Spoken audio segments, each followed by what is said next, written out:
Welcome back. అంటే కొన్ని రోజుల కింద తిరుపతి లడ్డు కల్తీ అవుతుంది అని యూట్యూబ్ లో కొన్ని వీడియోస్ చూసా. అప్పుడు నేను నమ్మలేదు. కానీ ఎప్పుడైతే సిబిఎన్ వచ్చి తిరుపతి లడ్డూలో బీఫ్ అండ్ ఫిష్ ఆయిల్ ఉంది అని స్టేట్మెంట్ ఇచ్చాడో అప్పుడు దాన్ని చూసిన తర్వాత నాకు బుర్ర పాడై బద్దలైందిరా. అదలా ఉంటే లెఫ్టిస్ట్ బ్యాచ్ అంతా కుప్ప కట్టుకొని కూర్చుంటారు కదా, ఎవడు హిందూ మతం గురించి మాట్లాడతాడు, ఎవడొచ్చి హిందువులని యునైట్ చేయడానికి ట్రై చేస్తాడు అని. పవన్ కళ్యాణ్ గారు వచ్చి సనాతన ధర్మం అని ప్రతి ఒక్క హిందువు దీనిపైన రియాక్ట్ అవ్వాలి అని రియాక్ట్ అయ్యేసరికి లెఫ్టిస్ట్ బ్యాచ్ అంతా పవన్ కళ్యాణ్ గారివి ఎక్కడెక్కడవో వీడియోలు తీసుకొచ్చి ట్రోల్స్ చేయడం మొదలెట్టారు. దాంట్లో మేజర్ గా ఉన్న ట్రోల్స్ తీసుకొచ్చి వాటిని మనం ట్రోల్ చేద్దాం. అయ్యప్ప స్వామి మీద మాట్లాడతారు, సరస్వతి దేవి మీద మాట్లాడతారు, అల్లా మీద మీరు మాట్లాడగలరా, మహమ్మద్ ప్రవక్త మీద మీరు మాట్లాడగలరా, జీసస్ మీద మీరు మాట్లాడగలరా? భయ్యా ఇది నిజం భయ్యా. చాలా మంది హిందూ గాడ్స్ పైన చాలా రకాలుగా కామెంట్స్ చేస్తారు. కానీ మనోళ్ళు హిందూ గాడ్స్ ని కమెంట్ చేసినా ఊరుకుంటారు, కానీ వాళ్ళ కులం జోలికి వస్తే నరికేస్తారు. అదే స్పెషాలిటీ హిందువులది. దేవుడి కన్నా కులమే గొప్ప అంటారు ఎదవనాయాలు. అందరూ కూర్చొని సనాతన ధర్మం మీద వినాయకుడి మీద జోకులు వేస్తారు, దుర్గాదేవి మీద జోక్స్ వేస్తారు. అంటే కొంతమంది క్రిస్టియన్ పాస్టర్స్ హిందూ గాడ్స్ మీద జోకులు వేశారు. ఇక్కడ ఆంధ్రప్రదేశ్ లో వాళ్ళ కండ ఎవరు? జగన్మోహన్. పవన్ కళ్యాణ్ గారికి సనాతన ధర్మం గురించి ఎలా తెలిసింది అని మీరు అనుకుంటే, హరీష్ శంకర్ గారితో పవన్ కళ్యాణ్ గారు ఒక సినిమా చేస్తున్నారు. ఆ సినిమాలో కూడా సనాతన ధర్మం గురించి కొన్ని డైలాగ్స్ రాశారని విన్నా. ఆ సీన్స్ షూట్ చేసే టైంలో హరీష్ శంకర్ గారు పవన్ కళ్యాణ్ గారికి సనాతన ధర్మం గురించి చెప్పుంటారు. సో ఈ మధ్య కొంచెం ఫ్యాషన్ అయిపోయింది సనాతన ధర్మాన్ని క్రిటిసైజ్ చేయడం, గుళ్ళ మీద కామెంట్లు చేయడం. ఇది ఈ ధర్మాన్ని నమ్మే వాళ్లే గుడికి రావాలి. మన భగత్ సింగ్ లో కూడా రాశా, ధర్మాన్ని ప్రశ్నించేవాడు కాదు, వాడి ధర్మం వాడి పర్సనల్.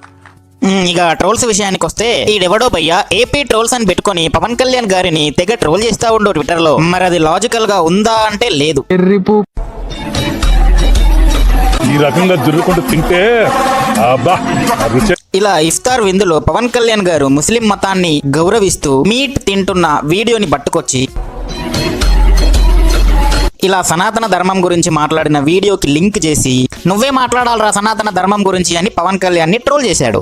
యాజ్ ఏ పొలిటీషియన్ గా ఒక పొలిటీషియన్ న్యూట్రల్ గా ఉండాల్సి వస్తుంది, సెక్యులర్ భావంతో ముందుకెళ్లాల్సి వస్తుంది. బట్ ఈ లెఫ్టిస్ట్లకు అది తెలియదు. వాడు ఒకడు సనాతని అని చెప్పాడు, హిందూ అని చెప్పాడంటే చాలు వాడు ఇఫ్తార్ లో ముస్లింస్ తో కలిసి ఉన్నవి, చర్చిలకు వెళ్ళినవి తీసుకొచ్చేస్తారు. అరే మీ దాంట్లో లేదురా, చర్చిలకు వెళ్ళేవాడు టెంపుల్స్కి వెళ్ళొద్దు, మసీదులోకి వెళ్ళేవాడు టెంపుల్స్కి వెళ్ళొద్దని.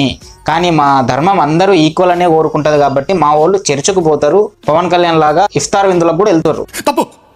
తెలిసినోడు ఎవ్వడు వెళ్ళడు. సో ఇప్పటి నుంచి నేను కూడా పవన్ కళ్యాణ్ వెళ్ళొద్దనేది కోరుకుంటున్నా. ఎందుకంటే ఇక మిమ్మల్ని మీ గుణం తెలిసిన తర్వాత కూడా అంటే నా కొడుకులకి ఆకు తెలియదు, పువ్వు తెలియదు, రెండుకి తేడా తెలియకుండా, సిచ్యువేషన్ కి టైమ్స్ కి సంబంధం లేకుండా అప్పుడెప్పుడో ఆ టైంలో అలా రియాక్ట్ అయిన దానికి ఇప్పుడు రియాక్ట్ అయిన దానికి లింక్ పెట్టి వాళ్ళ ఆనందాన్ని వాళ్ళు వెతుక్కోవడానికి యూజ్లెస్ లాజిక్ లెస్ ట్రోల్స్ చేసుకొని ఫీల్ అయిపోతారు.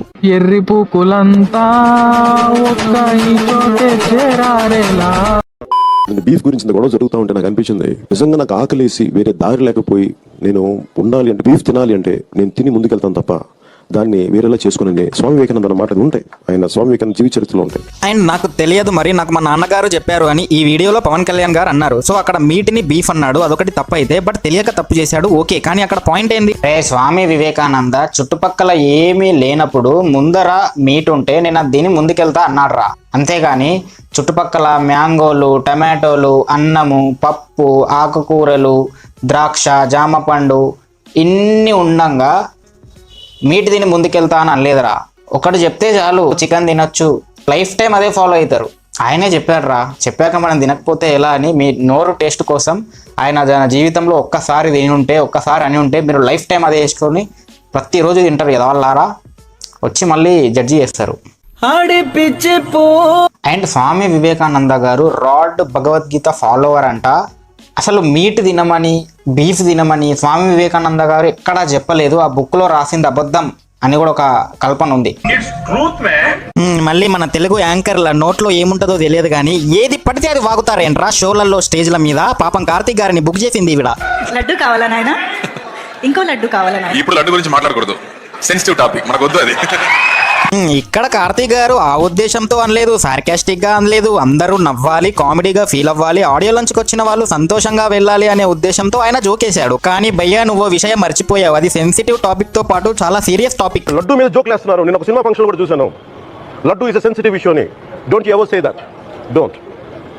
మళ్ళీ పవన్ కళ్యాణ్ గారు కార్తీక్ గారిని వేసుకున్నారు. కానీ నా ఉద్దేశం ఏంటంటే కార్తీక్ గారి కంటే లడ్డు కావాలా నాయన అని ఆ యాంకర్ అంది చూసావా, దాన్ని ఇవ్వాలి ముందు. ఈ యాంకర్లకి హద్దు అదుపు గుద్దకు సిగ్గుండదు, ఏది పడితే అది వాగుతారు. కట్ చేస్తే కార్తీక్ గారికి పొలిటిక్స్ లో ఇన్వాల్వ్మెంట్ లేదు అండ్ ఆయన హిందూ కాబట్టి సనాతన ధర్మం మీద అండ్ అన్ని ధర్మాల మీద ఆయనకి ఒక మంచి అభిప్రాయం ఉంది కాబట్టి మనుషులలో మానవత్వం వెతుకుతారు కాబట్టి ఆయన సారీ చెప్పి మరీ ట్వీట్ వేశారు. ఆయనే కాదండి బాబు, ఆయన సొంత అన్నయ్య అయిన సూర్య గారు కూడా ట్వీట్ వేసి సారీ చెప్పారా. ఎంత మంచి వాడవరా అనే సినిమా టైటిల్ నిజంగా ఉంటే అది నేను ఈ అన్నదమ్ములకు ఇచ్చేస్తా. ఇదిలా ఉంటే ఇప్పటి వరకు రూపాయి దానం చేయని మానవత్వం లేని ప్రకాష్ రాజ్ గారు దీనిపైన ఎలా రియాక్ట్ అయ్యారో తెలుసా? అసలు పవన్ కళ్యాణ్ గారు తిరుపతి లడ్డు విషయంలో ట్వీట్ వేశారు. దాంట్లో క్లియర్ గా రాశారు మేము యాక్షన్ తీసుకుంటాము అండ్ యాక్షన్ తీసుకోవాలి అని. దాన్ని ప్రకాష్ రాజ్ గారు ఎలా అర్థం చేసుకున్నాడో తెలియదు కానీ మీరు యాక్షన్ తీసుకోవట్లేదు, మీరు యాక్షన్ తీసుకోండి, తీసుకుంటాను అని మాట్లాడండి, సనాతన ధర్మం హిందూ అని ఎందుకు మాట్లాడుతున్నారు అని హిందువుల మీద కోపంతో అవన్నీ మాట్లాడకుండా యాక్షన్ తీసుకుంటాము అని చెప్పండి అని ట్వీట్ వేశాడు. అంటే పప్పులో ఉప్పు తక్కువైందిరా అని ఆయన ముందే ట్వీట్ వేసాడు, చెప్పాడు. కానీ వీడు పప్పులో ఉప్పు తక్కువైందని ఎందుకు ట్వీట్ వేయలేదు, ఎందుకు చెప్పలేదు నాకు అని వీడే ఉంటాడు. మొదటిగా మన ప్రకాష్ రాజ్ గారు మాట్లాడారు నా మీద. అరే నేను మాట్లాడుతుంది ఒక హిందువులు అపవిత్రం గురించి మాట్లాడుతున్నాను. ఇందులో ప్రకాష్ రాజ్ గారికి సంబంధం ఏంటి ఇందులో? 30వ తారీఖు తర్వాత వచ్చి మీ ప్రతి మాటకి సమాధానం చెప్తాను. వచ్చాక ఇస్తాడంట రిప్లై. అరే అదే వీడియోలో ఇస్తే సరిపోయేది కదరా నీ చెత్తన. మళ్ళీ ఇంకోటి భయ్య, అప్పుడెప్పుడో ర్యాలీలో లడ్డూలు పంచారు. ఆ లడ్డూలని బేస్ చేసుకొని పవన్ కళ్యాణ్ గారు ఈ ర్యాలీలో లడ్డూలు ఎవరికి కావాలి అని స్టేజ్ మీద మాట్లాడారు. 3 సంవత్సరాలుగా మెరిచిన ఈ పాచిపోయిన లడ్డూలు ఎవరికి కావాలి? మీ లడ్డూలు కంటే మా బందర్ లడ్డూలు చాలా బాగుంటాయి కదా. ఇది వేరే సిచ్యువేషన్ లో వేరే లడ్డుని పవన్ కళ్యాణ్ గారు అన్నారు. కానీ లెఫ్టిస్ట్ నా కొడుకు ఇప్పుడు తిరుపతి లడ్డు పవన్ కళ్యాణ్ గారి విషయానికి లింక్ పెట్టి రోల్ చేస్తాడు ఎదవా. మీరు లడ్డు మీద జోక్లు వేస్తున్నారు. పవన్ కళ్యాణ్ గారు రోడ్ల మీద లడ్డూలని బేస్ చేసుకుని కమెంట్స్ పాస్ చేస్తే వీడేమో తిరుపతి లడ్డూని అన్నట్టుగా ట్వీట్ చేశాడు. గుళ్ళో నిన్ను కొడితే తప్పు కానీ గుడి బయటికి తీసుకొచ్చి నిన్ను దెంగితే తప్పు లేదురా, ఎందుకంటే గుళ్ళో బూతులు మాట్లాడి వీని తెంగలేం కదా. అసలు వీళ్ళ బుర్రలు ఎక్కడ ఉంటాయో నాకు అర్థం కాదు. పవిత్రమైన తిరుపతి లడ్డు మీద పవన్ కళ్యాణ్ గారు కమెంట్స్ ఇలాంటివి పాస్ చేస్తే తప్పు కానీ రోడ్ల మీద అనవసరంగా పంచి పడేసే వాటి మీద కమెంట్స్ పాస్ చేస్తే తప్పేంటంట. పవిత్రతకి అపవిత్రతకి తేడా తెలియని ఎర్రిపుకుల మధ్య బతుకుతున్నాం. Educated people are behaving worse than drunkards and drug addicts. Exactly. మళ్ళీ ఇంకో విషయం అండి, నాగబాబు గారు ఇది ఏథియిస్ట్. ఆయనకి దేవుడి మీద నమ్మకం లేదు, ఎందుకంటే ఆయన జీవితం అలా సాగింది కాబట్టి. ఎన్నో కష్టాలు అనుభవించాడు, సినిమాలని ప్రొడ్యూస్ చేశాడు, లాస్ అయ్యాడు, డబ్బులు లేక రోడ్డు మీదకి వచ్చాడు. పవన్ కళ్యాణ్ చిరంజీవి అన్నదమ్ములుగా పుట్టారు కాబట్టి వాళ్ళు ఆదుకున్నారు కాబట్టి కొడుకుని హీరో చేసుకున్నాడు. ఈ రోజు సంతోషంగా ఉన్నాడు. అలాంటి వాళ్ళకి దేవుడి మీద మాక్సిమం నమ్మకం ఉండదు. సో అప్పుడెప్పుడో నాగబాబు గారు దేవుడు లేడు అని ఏదో రాసి ట్వీట్ వేస్తే దాన్ని తీసుకొచ్చి పవన్ కళ్యాణ్ గారి కంటగట్టి మీ అన్న దేవుడిని నమ్మడు నువ్వెందుకు నమ్ముతున్నావురా అని ట్వీట్లు వేసి స్టోరీలు పెట్టి పోస్టులు వేసి without any logic and truth ఈ లెఫ్టిస్ట్ బ్యాచ్ అంతా వీళ్ళ ఆనందాన్ని వీళ్ళు వెతుక్కుంటారు. ఎర్రి పూకులంతా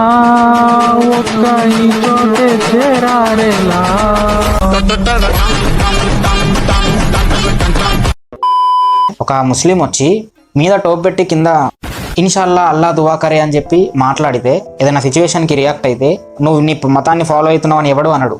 ఒక క్రిస్టియన్ వచ్చి సిలువేసుకొని ఒక క్రిస్టియన్ లాగా మాట్లాడితే ప్రొజెక్ట్ చేసుకుంటే ప్రతి సండే చర్చ్కి వెళ్ళండి అని చెప్తే ఎవ్వడు ఏమన్నాడు. కానీ ఒక హిందూ పవన్ కళ్యాణ్ గారు లాగా కావచ్చు ఎలాగైనా టాప్ టు బాటమ్ హిందూ లాగా కనిపించి బొట్టు పెట్టుకొని గాడ్స్ నేమ్స్ తీసుకొని మాట్లాడితే వాడికి హేట్ వచ్చేస్తుంది. వాడు ఇంకా బీజేపీ అనేస్తారు. ఎందుకురా?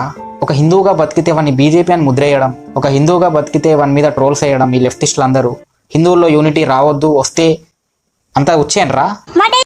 అప్పుడే అయిపోయింది అనుకోక మావా, ఇంకా చాలా పాయింట్స్ ఉన్నాయి. అసలు తిరుమల తిరుపతిలో కల్తీ జరిగిందా లేదా అనేది నెక్స్ట్ వీడియోలో ఏడ్యూడ్ గాడు అండ్ కొంతమంది రాంగ్ ఇన్ఫర్మేషన్ ఇస్తున్నారు, వాళ్ళందరినీ రోస్ట్ చేద్దాం. ఈ వీడియో టైం లేక అలా ఎండ్ చేసాం కానీ ఆ వీడియోకి టైం తీసుకొని బాగానే చేయడానికి ట్రై చేస్తా. అప్పటి వరకు వీడియోని లైక్ చేయండి, కమెంట్ చేయండి, మీ ఫ్రెండ్స్ కూడా షేర్ చేసి రోస్టింగ్ ఎక్కించి ఎడ్యుకేట్ చేయండి.